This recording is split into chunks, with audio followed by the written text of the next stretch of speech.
तरुण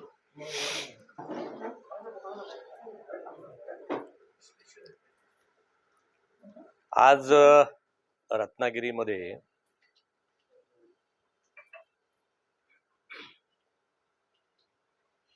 जे लोकसभेच्या निवडणुकीला आम्ही जनतेला आश्वासित केलं होतं,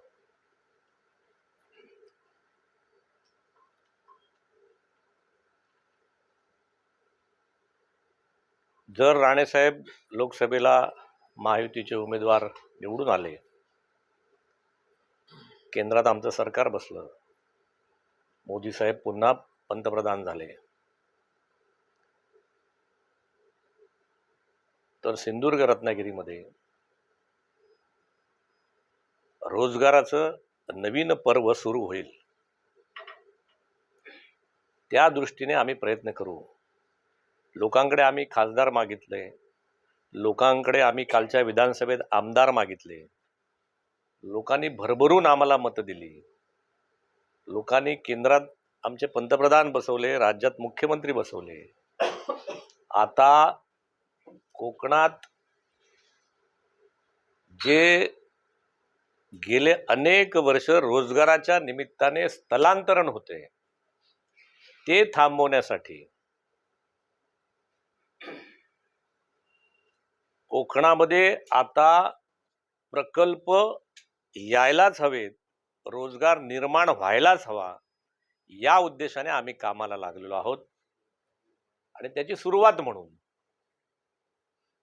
जो केंद्रातनं राज्यात आलेला आणि राज्यातून राजापूरमध्ये आलेला जो रिफायनरीचा प्रकल्प आहे, ज्याच्यातून 1.5-2 लाख पोरांना रोजगार मिळण्याची शाश्वती आहे. आमच्या 100-150 किलोमीटरच्या समुद्राचा योग्य उपयोग होऊन बंदर विकास होणार आहे.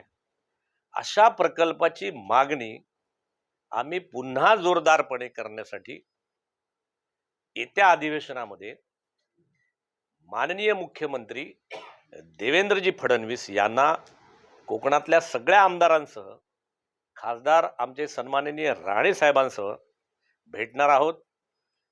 माननीय रवींद्रजी चव्हाण आम्हाला हा विषय पूर्णत्वास नेण्यासाठी पूर्णपणे मदत करतायत आणि लवकरच महाराष्ट्रामधला हा विषय जागेचा मिटवून केंद्राकडे या भाजप आणि महायुतीच्या सगळ्या मंडळींच्या माध्यमातून पाठपुरावा करून 2017 पासून रखडलेल्या या प्रकल्पाला पुन्हा पाय फोडण्याचे, पुन्हा चाल देण्याचं काम आम्ही करण्याचं ठरवलेलं आहे. ही आश्वासनाच्या पूर्तीकडे जाण्याचं एक काम आहे. त्यासाठी आम्ही आज काही निवडक मंडळी याचं स्ट्रॅटेजी प्लॅनिंग करण्यासाठी म्हणून आज या ठिकाणी बसलो होतो.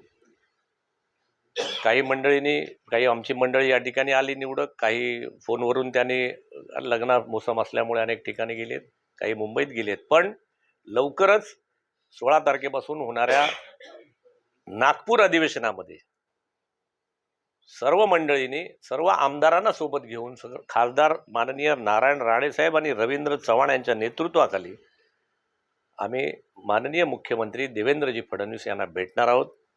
आणि त्यांनी जी घोषणा महाराष्ट्राचा मुख्यमंत्री झाल्यानंतर जी दिली आहे की महाराष्ट्र आता थांबणार नाही, हा जो संदेश त्यांनी महाराष्ट्रात दिलाय, आता कोकण सुद्धा थांबणार नाही, कोकण सुद्धा विकासाच्या, रोजगाराच्या दिशेने जाईल. त्याचं एक चिंतन बैठक आम्ही आज या ठिकाणी घेतली होती. आमचे अनेक सहकारी या ठिकाणी आहेत. मी त्यांची नावं, राजापूरमधलीच आहेत, रत्नागिरीतली आहेत, काही लोक इतर ठिकाणी गेली. पण या सगळ्यांनी आमचं आता निश्चित केलंय की 16 तारखेनंतर येणाऱ्या अधिवेशनामध्ये याला पुन्हा वाचा फोडायची आणि रोजगाराचं जे दालन, जे पर्व पुन्हा कोकणामध्ये सुरू होईल. जे स्थलांतरण 80% जी घरं बंद आहेत ती पुन्हा उघडावीत, बंदरांचा विकास आणि त्या रिफायनरीच्या माध्यमातून 1.5-2 लाख पोरांना रोजगार, हे उद्दिष्ट ठेवून आम्ही कामाला लागलेलो आहोत. म्हणून आज या ठिकाणी आपल्याला निमंत्रित केलेलं आहे. त्यांच्यासाठी जरी असं ते म्हणले असतील तरी आम्ही त्यांना कन्व्हिन्स करू आणि पुन्हा सुरू करू. हा हा फक्त राजापूर विधानसभेपुरता मर्यादित नाही, हा कोकणाच्या कल्याणाचा विषय आहे. त्यामुळे आम्हाला विश्वास आहे, आम्ही स्थानिक आमदारांना सुद्धा विश्वासात घेऊ. जिकडे राजन साळवी कन्व्हिन्स झाले होते, तिथे किरण सामंत कन्व्हिन्स व्हायला काय कठीण आहे? कन्व्हिन्स होतेच की, झालेच होते की, त्यांनीच तर सांगितलं. त्यामुळे किरण सामंत तर आमचेच आहेत. त्यांना योग्य प्रकारे पटवून त्यांच्या शंकांचं निरसन केलं आणि हे सगळ्यांशी बोलून माननीय मुख्यमंत्र्यांकडेच आम्ही बसणार आहोत आणि मुख्यमंत्र्यांचा सुद्धा आग्रह आहे हा प्रकल्प व्हावा. तो पुन्हा एकदा याला चालना देण्याचं काम आम्ही करू. नंदू, तुला काय बोलायचं? साहेब, बारसूमध्ये सॉइल टेस्टिंग केली होती. हम्म. त्याचा अहवाल पॉझिटिव्ह आला की निगेटिव्ह? नाही, तो आता अहवाल आम्ही घेतलेला नाही, कारण त्याच्यानंतर तो विषयच बंद झाला. बरोबर ना? तो निवडणुकीनंतर करायचं असं ठरलं.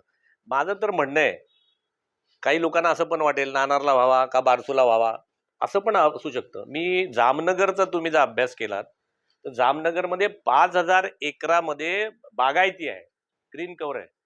3,500 एकरामध्ये देशातले जे प्राणी आहेत, ज्याला अपघातात झालेले हत्ती असेल, वाघ असेल, जे काय म्हणतो आपण त्याला, त्याचं प्राण्यांचं हॉस्पिटल केलंय 3,500 एकरामध्ये. आणि अनंत अंबानी त्यांचा जो मुलगा आहे तो स्वतः ते बघतो, कधी गुगलवर जाऊन बघा. 3,500 म्हणजे नुसतंच काय नाणार भागामध्ये प्रकल्प होईल का बारसूत? माझं तर म्हणण्या सगळ्या भागामध्ये काही नाही काही आस्थापना होतील. 100 MSME येतील, कारण 6,000 प्रोडक्ट त्याच्यापासून तयार होतात. सगळ्यात मोठं म्हणजे आपण ज्या बिस्लरीच्या बाटलीतनं पाणी पितो ना, ते सुद्धा क्रूड ऑइल आहे. त्याचा रेट जामनगर ठरवते. म्हणजे एका प्रकल्पावरती अंबानी कुटुंबीय जगातलं 1 नंबर श्रीमंत झालं. माझं कोकण श्रीमंत व्हायचं असेल तर आम्हाला या प्रकल्पाची गरज आहे. माझ्या कोकणातली पोरं, त्यांची घरं, त्यांना रोजगार मिळाला पाहिजे. ती कुटुंब श्रीमंत झाली पाहिजे. एक अंबानी श्रीमंत होऊन चालणार नाही. त्यामुळे एक प्रकल्पाची ताकद लक्षात घ्या. एका जामनगरवरती जगातला श्रीमंत हा माणूस झाला. आणि जर कोकणातला आपण हा जर सरकारी प्रकल्प आहे, सावकारी नाही, तर सरकारच्या माध्यमातून रोजगार देऊन सगळं सिंधुदुर्ग, रत्नागिरी, आपला लोकसभा सुजलाम सुफलाम करण्याचा हा प्रकल्प आहे. गेले 2017 पासून येऊ घातलेला आहे. माझं इतर मंडळींना पण सांगणं आहे, माझं काही सामंत बंधूंचं माझं काही हे नाही आहे. उलट आम्ही त्यांना पण कन्व्हिन्स करू, ते पण बरोबर येतील. त्यांचं म्हणणं काय, लोकांना हवा असेल तर होईल, त्यांना पण त्या विचारात येतील, ते पण असतील त्या बैठकीत. सगळ्यांच्या शंकाचं निरसन करून, अगदी विरोधी पक्षाची मंडळी असली त्यांचं पण शंकाचं निरसन करू आणि हा प्रकल्प व्हावा. हा जो आमचा 2017 पासूनचा आग्रह आहे, गेले 10 वर्ष आम्ही लढतो आहोत. 2 पिढ्यांचं नुकसान झालेलं आहे. तरुण पोरं शाळेतनं बाहेर पडतायत इंजिनियर होऊन, अनेक पदवी घेऊन. त्या लोकांना इथे रोजगार उपलब्ध नाही. आता कोकणातला रोजगार कोकणानेच निर्माण करावा. आपल्या पोरांना सांभाळायला मुंबई आणि पुण्यात जाण्याची वेळ येऊ नये, असं आमचं आग्रहाचं मागणं या आमच्या माननीय मुख्यमंत्री देवेंद्रजी फडणवीस यांच्याकडे आग्रहाचं राहणार आहे. आणि त्यांच्या सोबतीने, नारायण राणे साहेबांच्या सोबतीने, रवी चव्हाणांच्या सोबतीने, माननीय उदयजी सामंतांच्या सोबतीने, किरण सामंतांच्या सोबतीने, सगळ्यांच्या सब समाज को लिए साथ में आगे है बढ़ते जाना, या न्यायाने आम्ही हा प्रकल्प मार्गी लावण्याचा प्रयत्न करणार आहोत. स्थानिक आमदार म्हणतात की रिफायनरी विषय याच्यामध्ये काळजी कशी घेतली जाईल म्हणून आमचा आग्रह राहणार आहे की पर्यावरणाची पूर्ण काळजी घेऊन युरो 6चे सगळ्या गोष्टीचा अवलंब करून हा प्रकल्प या ठिकाणी व्हावा. रोजगार अभिमुख असलेला प्रकल्प व्हावा, क्रमांक 1. आणि जे आजपर्यंत अनेक नेते म्हणतायत, जे मागच्या सरकारात म्हणतायत, ह्या सरकारात म्हणतायत की लोकांना हवा असेल तर होईल, 8,500 10,000 एकराचे 7-12 घेऊनच मंडळी आज इकडे, म्हणजे 10,000 एकर जागेवरती आमच्या जागेवर करा असं म्हणणारी मंडळींनाच आम्ही विधिमंडळाच्या त्या बैठकीला घेऊन जाणार आहोत. म्हणजे लोकांचा जो आग्रह आहे ना, लोकांना हवा असेल तर होईल, म्हणजे ज्यांच्या जमिनी आहेत असे सगळे आमचे शेतकरी बांधव, ज्यांचे 10,000 एकराचं ज्या भागातलं, तेच येतील आणि आमच्या जागेमध्ये हा प्रकल्प करा असा आग्रह त्या ठिकाणी करतील. म्हणजेच ज्यांचा काही पापड मोडतोय की लोकांना हवा असला तर होईल, लोकांना नको तर नाही होणार, ज्यांच्या जागा जात आहेत तेच लोक हो म्हणणार आहेत, अशा प्रकारचं शिष्टमंडळ आम्ही लवकरच माननीय मुख्यमंत्र्यांच्या भेटीला जाणार आहोत. बोला काय विचारायचं ते. स्वेच्छेने लोक जागा देतील तिथे, जिथे समुद्र किनारा जो पोर्ट बांधण्यासाठी उपलब्ध होईल तिथे, पण राजापुरातच करा असा आमचा आग्रह आहे. आता या ठिकाणी आमचे कोण कोण आलेत ते पण सांगतो, आमचा परिचय करून देतील. तावडे, तुमची किती जागा आहे? स्वतःची 150 एकर जागा आहे. द्यायला तयार आहे. तुझी 100 एकर. 100. सदाशिव तांबडे. माझ्या आईचं नाव चंद्रकांता बापूता. गावाचं नाव सांग. गोटी